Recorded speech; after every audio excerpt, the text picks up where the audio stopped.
I'm Candace, and with me is my fellow Waffle Hope. Hey, Hope. Hello.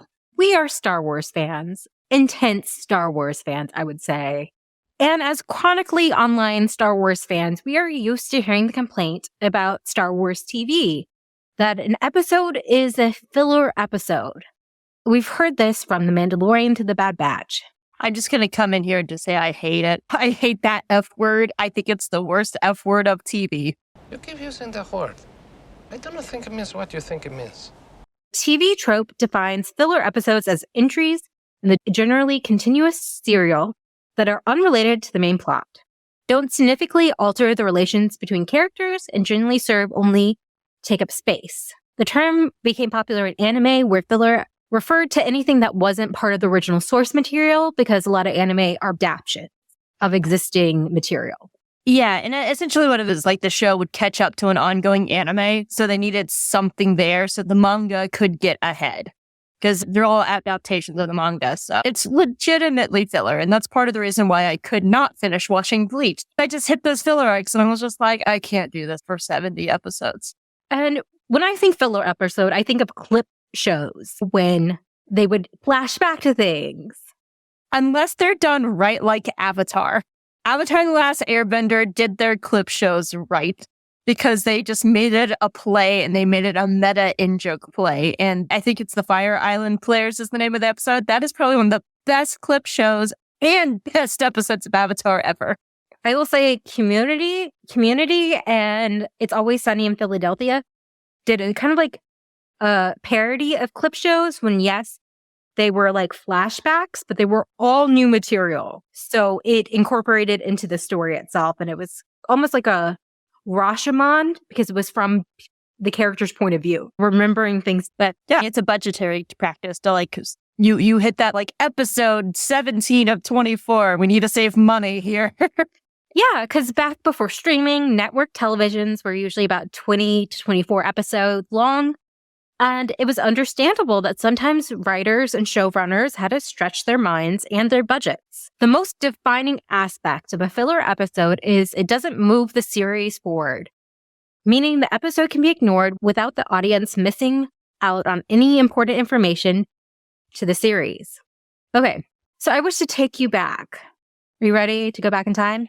I'll make my back in time sound. It's 2016. We're not going that far back, so just one. There we go. It's Star Wars Rebels time. We're in season 2, and the call comes out.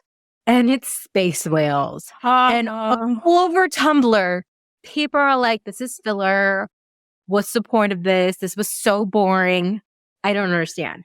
So the call, for those who don't remember, is the Ghost Crew needs fuel for themselves and the rebellion, and they find a mining guild asteroid operation, and they go out to steal that fuel, and they encounter the Purgles. So first, I found this interesting because I always wondered, how's the rebellion getting its, not only its money, but like getting its basic needs? Yeah, there's a few times in Rebels they almost freeze to death because they have to conserve fuel. Yeah, but okay. We all know now the Purgles come back at the end of the season, and they take Ezra and Thrawn away.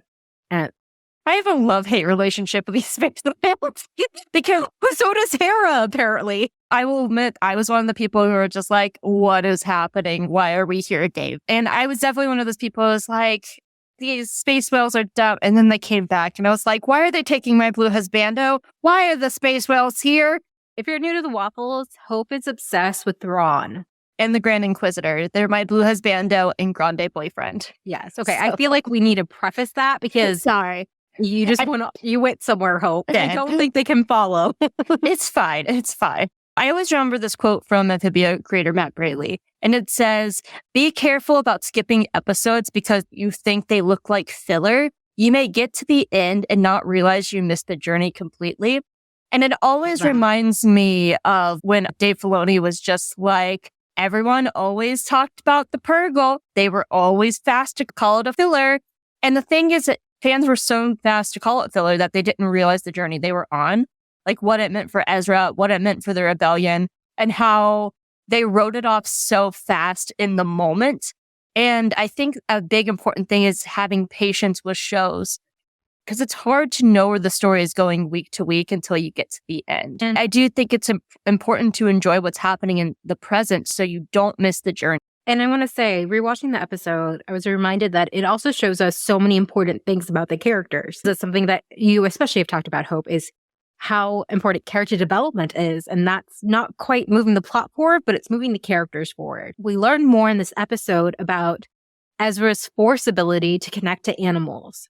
Because Kanan doesn't hear the purples. Ezra's the only one, and they're both Force-sensitive people. And that goes back to the end, not just because of the purples, but we see Ezra's connection with the wolves and cats. And he's Dr. Dolittle over here. He is. There's a fandom hill I will die on. I will scream to the heavens all day long that character development is plot. And I think when people get so caught up with like, where's the story going? And we lose focus on where are the characters going? Like the big example to me right now, because it's so fresh in my brain, is what we've seen so far of season 2 of The Bad Batch. Yeah. Because a big theme of The Bad Batch this season was actually laid down by Commander Cody.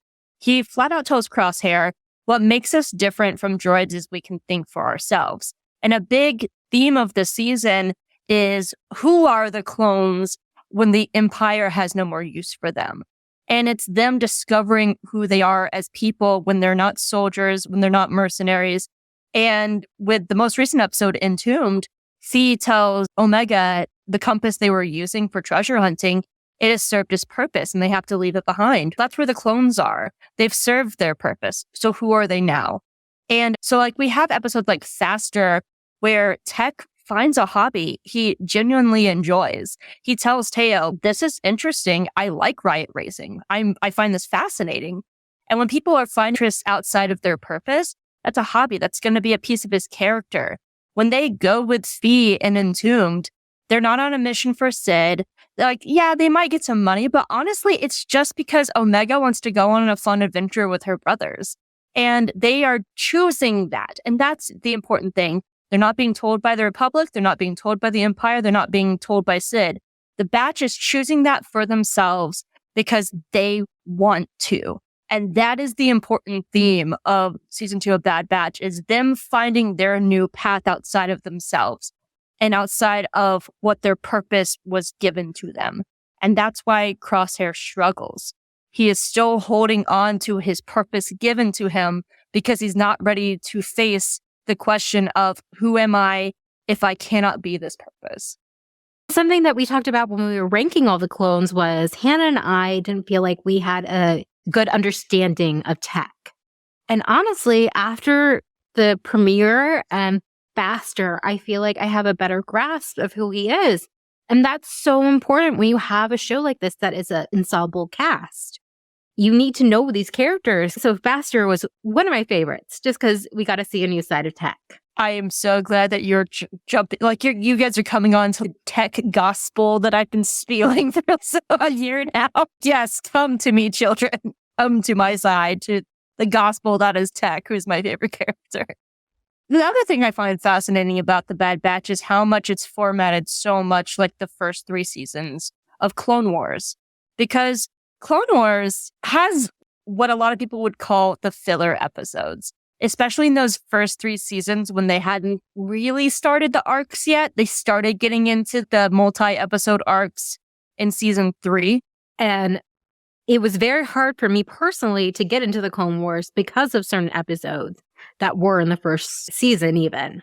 Because I wanted to see those characters. I was like, no, let me go back to Anakin being a teacher. That's what I want to see. These filler episodes were taking me away from the characters. But those first 3 seasons is when we get a lot of the major players like Hondo, Duchess Satine, Cad Bane. I have a list. Savage Opress. The Mortis gods are in the first 3 seasons.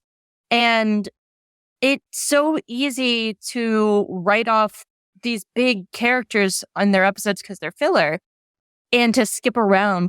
And the other thing about the first 3 seasons of Clone Wars is that's when Ahsoka really, I think, grows the most. Because by the time she gets into season 4, she has a pretty good understanding of what she's about. She still struggles, but she does the most struggling in that is in pretty much the first season. because she's very green. She's getting her men killed. She struggles the most there. And that's where she really grows. But if you skip those episodes, it's very hard to see her journey. And I know this because my best friend and her husband wanted to watch Clone Wars, but they didn't want to watch all of Clone Wars. So they looked up a most important list. And by the time they got to season 7, they were asking me, like, how can she beat Maul? Like, why? Like, we think that's crazy. She shouldn't be able to beat Maul. And I sat down and I wrote out, because I'm a petty person, I wrote out every single battle Ahsoka survived. I wrote out all the time she faced people like General Grievous and Cad Bane. And they had missed the journey of how she got there because they were so focused on, and you end up missing a lot of the best characters too. I would argue that as much as I love Asajj Ventress, she's not like the big plot character. So like she's in some of the plot episodes, but a lot of her solo episodes where it's just her on her own growing as a character are very beautiful. And but they're not like the big, like, this episode is changing the very fabric of Star Wars episode. It's just a very personal journey of a person reforming and trying to find a new path in life. So yeah, like, but it's so easy to write those off as fillers because it's like, how is this episode changing the very fabric and narrative of Star Wars? Not everything has to do that. Sometimes personal journeys can have very high stakes.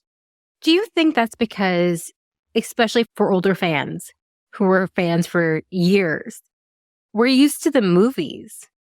And of course, movies are going to have every scene count because it's just such limited time that maybe some people aren't used to Star Wars being quiet or being slower.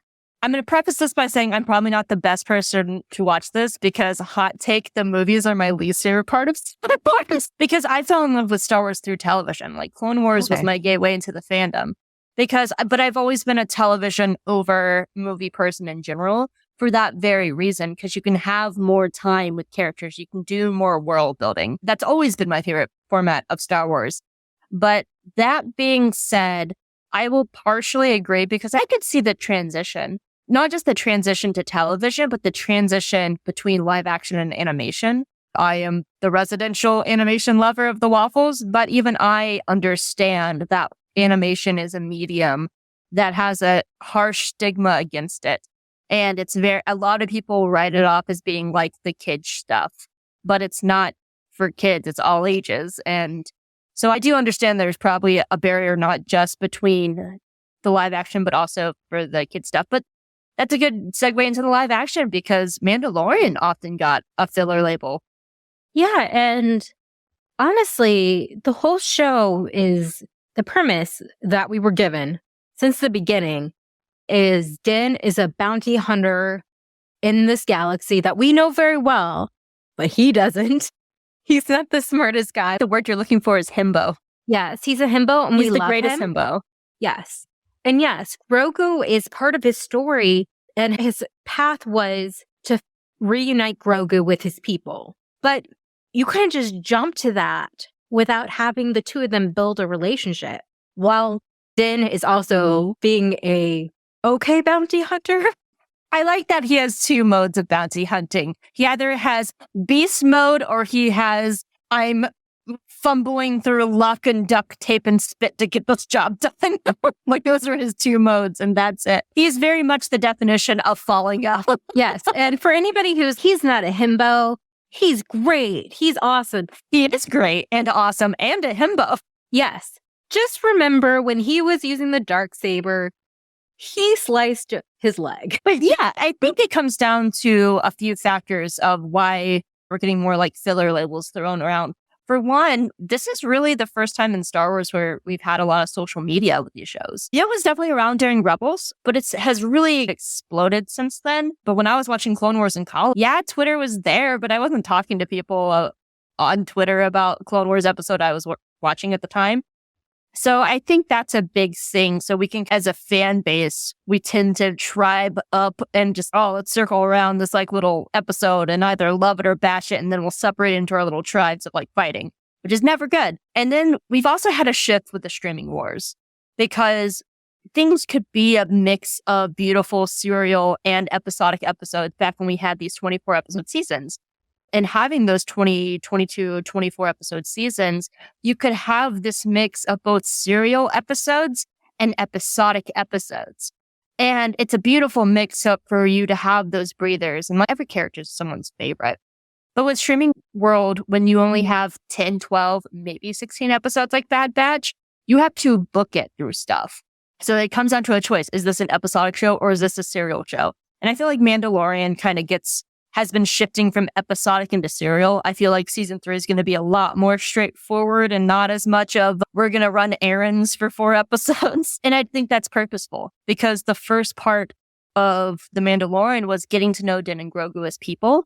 Now we know them as people, so we can push the story forward. And that happens a lot of times with these Star Wars shows.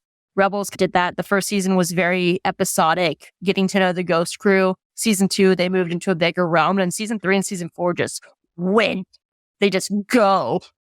And we're not talking about serial. We're talking about Andor and Obi-Wan Kenobi, where this story is played out.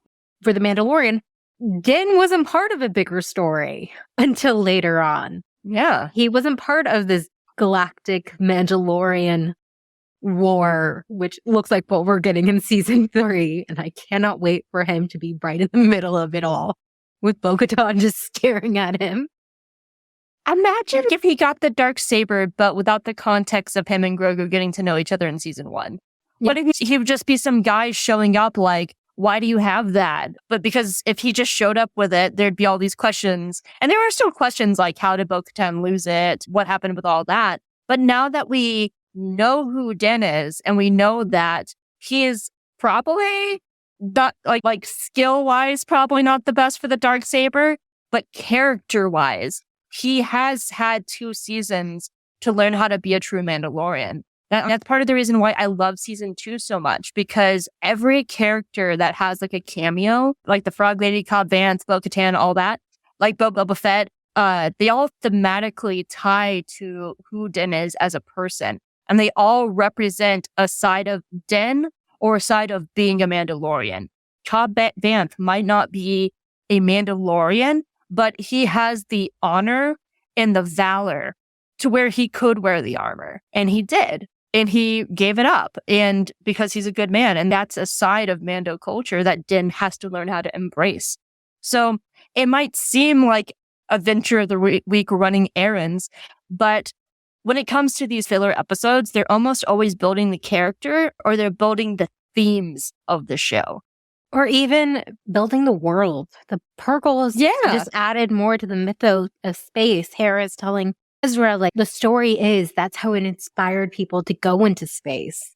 And it makes other shows more rich too. I'm in the process of rewatching Kenobi, and Bail Organa is talking with his daughter, little Leia, and he's just, I used to have dreams of chasing Purgle. And it just adds to it. Yes, and Star Wars is so vast, and the universe is so big, and it just makes it more real when we get things like riot racing, Purgles, Wolfcats.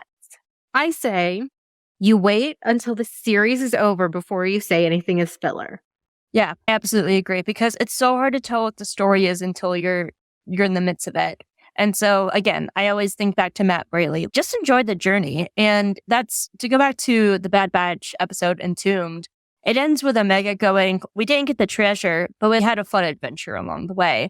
And that's the point of story. It's not about the destination. It's about the journey. When you get to the end of the book, what do you remember? Remember the book, the entirety of the book, how you got to the end. And when we are so quick to be like, how is this connecting to the bigger universe? What is this doing? How is this changing the very fabric of Star Wars? Blah, blah. You're not enjoying stuff for what it is. You're not enjoying the journey. Sometimes they're massive episodes like Din getting the Darksaber. And sometimes they're just riot racing or Dooku, Anakin, and Obi-Wan being chained up together and we are introducing Hondo. And that's another thing. Sometimes they're just character introduction episodes. And look how big Hondo ended up being. He has his own ride at Disney now. Yeah. Bad Batch. Entombed is not trying to change the fabric of Star Wars. It's just introducing Fee to the audience. That's it. Also, And sometimes it just has to be that. Sometimes it's okay if it's just that. sometimes we're just going to have an adventure. Yeah. Not everything is going to be Commander Cody or Captain Rex coming in. Yeah. I don't disagree. Yeah. Period. The end.